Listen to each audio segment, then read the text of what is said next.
I've seen so many brands and so many celebrities just stamp their name on something and put it out and they're going to sell. It doesn't happen.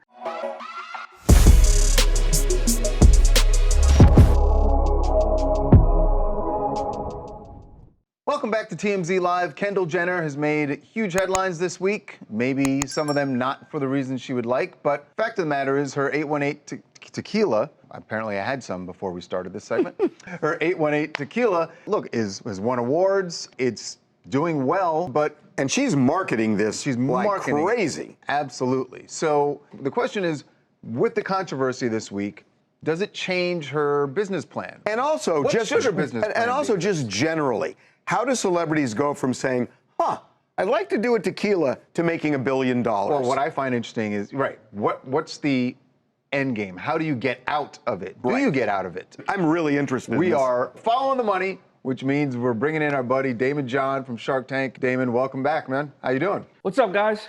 Everything is good. How you guys doing? We're good. So I think she's killing it. I mean, she rented a truck in LA. She's driving around. She's serving it at parties.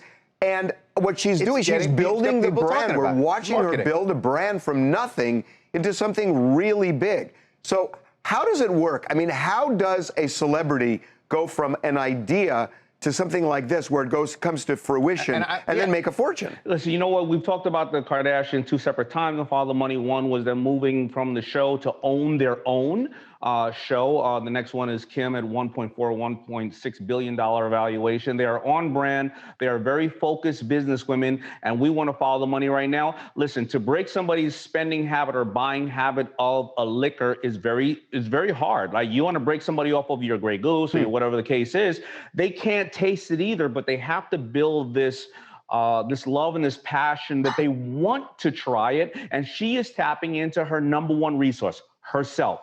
And you are bringing the awareness, and people want to do this. And everybody should learn here, because I want our followers on TMZ to follow the money. Just remember, no matter what you do, somebody's going to hate, right? And no matter what you do, you tap into your resource that you have on hand. And as long as you are on the brand and you can sleep at night, you got to do that. And that's what she's doing. She's showing that she's rolling up her sleeves. She's going to Mexico. She's driving that.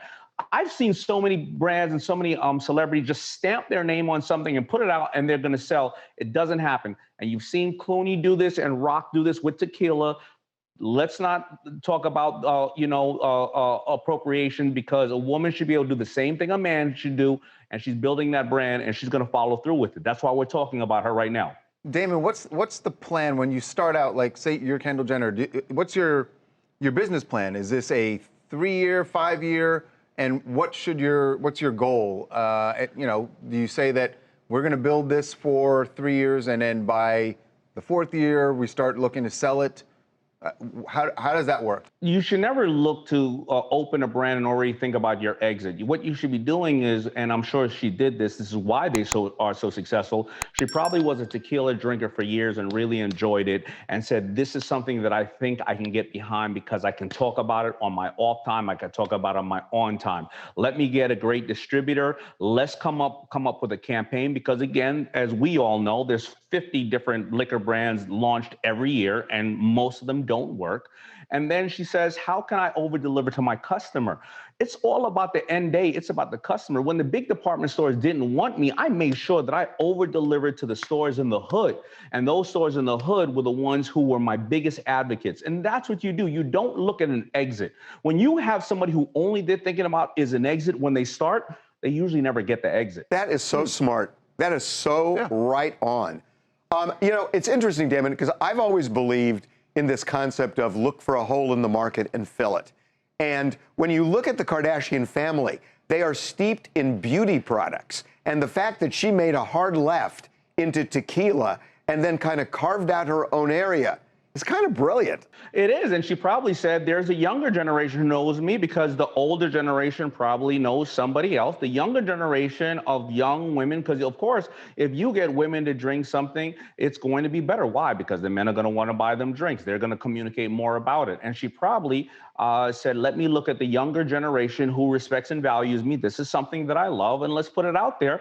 And she did find an opportunity in market. Remember, there's nothing new in the world. It's just always a new form of delivery, a new customer. I mean, Facebook is still a nasty chain letter, and I swear to you, the Snug is just a blanket. It just has 2 holes in it.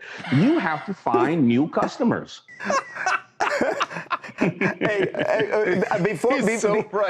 Before we leave you, we got to ask you something, because Charles and I were talking about you today, that Angelina Jolie is doing this thing with Nat Geo with bees. Because and she was, yesterday was National Bee Day. We're telling you this, but I'm sure you knew this. I did not know you were a bee guy. I am. I have over 1.5 million bees on my property. I have my own honey that I give away to friends. I've named only half of the bees, but trust me, 100,000 of them are named Barbara, 100,000 named Kevin, 100,000 named Mark. But absolutely, listen, if the pollinators go away, we probably won't have more than 5 years left on this planet, because they are really crucial. They are important. And I learned about it on Shark Tank, and that's how I ended up becoming a bee farmer or a bee collector or whatever you want to call me. So I got to ask you a question that I always think about when I see beekeepers and bee farmers.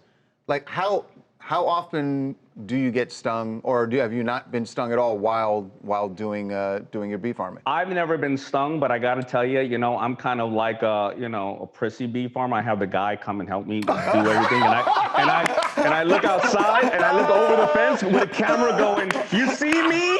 I'm beekeeping." Oh my God! I'm gonna keep it 100. Hey, Daymond, thanks so much for being with us, man. Thanks, Daymond. Thank you, guys. We'll see you next week. We'll see you next week.